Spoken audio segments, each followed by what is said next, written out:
wabarakatuh. Kami dari kelompok 5 yang beranggotakan saya Askia Maida, saya Graciela Gian Devi, saya Kim Pratama, saya Bintang Jaya Pamungkas, saya Absel Rifki, dan 2 orang teman kami yang berhalangan hadir yaitu Giska Wulandari dan Komarudin. Kami di sini sedang menjalankan tugas PAI kami mewawancarai salah satu lembaga desa di Regensi 2, tepatnya di RW 18. Tanpa berlama-lama lagi, mari kita saksikan videonya. Assalamualaikum Bu. Sebelumnya perkenalkan, nama saya Askia dan beberapa rekan saya Grace dan saya Biswa. Kami di sini sedang menjalankan tugas PAI. Kami untuk mewawancarai salah satu lembaga desa, yaitu Ibu sebagai RW. Kemudian Bu, di sini kami ingin mengajukan beberapa pertanyaan kepada Ibu. Yang pertama, menurut Ibu, apa sih perbedaan demokrasi Pancasila dan demokrasi liberal itu?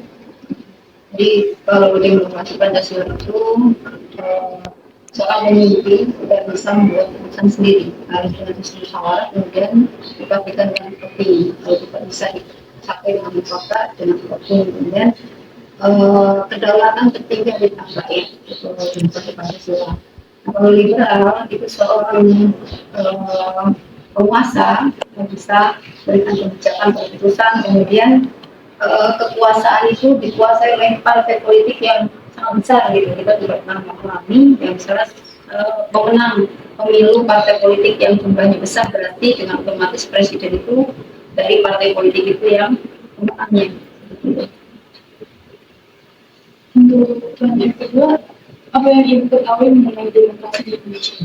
Nah, demokrasi Indonesia dengan seiring waktu kan ada perubahan ya. Yang pertama sekali demokrasi liberal, tadi sudah ditanyakan berada demokrasi terpimpin, lanjut ke demokrasi Pancasila dan kita masuk ke demokrasi reformasi saat ini.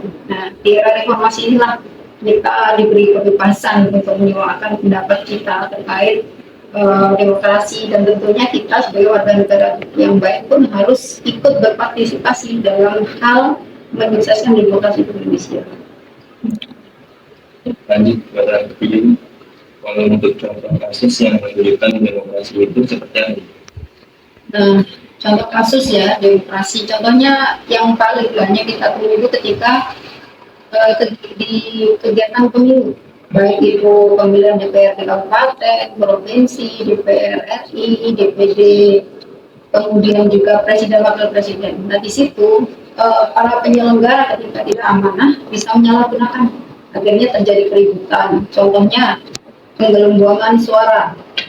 Nah, itu harusnya si A yang menang karena suaranya dipindahkan ke si B, akhirnya itu kan merugikan pihak lain. Itu contoh-contoh kasus ya demokrasi yang terjadi di Indonesia, termasuk ketika pemilihan presiden gitu. Ada yang menyalahi ya baik pelaksana atau ada pihak-pihak tertentu yang akhirnya yang seharusnya pemenangnya siapa, yang menang siapa. Itu contoh kasus demokrasi Indonesia. Ya, lanjut pertanyaan keempat Bu, pengalaman apa yang Ibu pernah alami di sini tentang demokrasi? Oh ya, siap. Kebetulan Ibu sebagai ketua RW, tentunya ketika pemilihan RW melalui proses demokrasi, itu Ibu mengalami sendiri bagaimana proses demokrasi itu dijalankan, kita taat dengan aturan yang sudah dibuat, kemudian warga itu memilih sesuai dengan hatinya siapa yang mau dipilih gitu. Itu pengalaman demokrasi ya pertama yang Ibu alami gitu. Kemudian juga pengalaman yang sebenarnya lebih besar tentunya ketika kita sudah beberapa kali mengikuti pesta demokrasi setiap tahun gitu, dengan usia Ibu yang sudah 40 tahun, berarti dari umur 17 sudah berapa kali mengikuti proses yang mengalami proses demokrasi gitu. Intinya kita jangan sampai golput, kita harus menggunakan hak pilih. Ketika sudah umur 17 tahun, kita gunakan hak pilih kita tentunya dengan meneliti calon-calon yang mau kita pilih, seperti suaranya seperti apa, amanah atau tidak gitu. Nah, kalian tentu nanti juga akan mengalami, apalagi sudah kelas 3, nanti akan punya hak pilih di tahun 2024. Pertanyaan terakhir Bu, bagaimana cara agar demokrasi dapat diterapkan dengan baik. Nah, itu. Jadi demokrasi supaya diterapkan dengan baik tentunya harus bisa saling menghargai. Tidak boleh kalau bahasanya di masyarakat nggak boleh baperan gitu, karena peserta demokrasi terutama di pemilihan umum itu kan banyak ya. Mungkin kalian sudah mulai lihat-lihat nih karena mau punya hak pilih. Partai politik yang ada itu ada 18 partai politik, kemudian ditambah yang di Aceh secara otonomi ada 5. Tentunya akan timbul kan persaingan perebutan suara gitu. Nah di situ tidak boleh sampai terjadi perpecahan gitu, saling menghargai.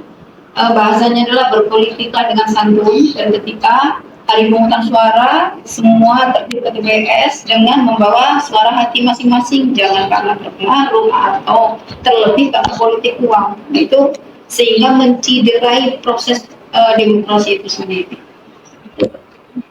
Terima kasih atas pemberian waktunya yang sudah kami wawancarai. Mungkin hanya itu saja. Terima kasih Bu. Sama-sama.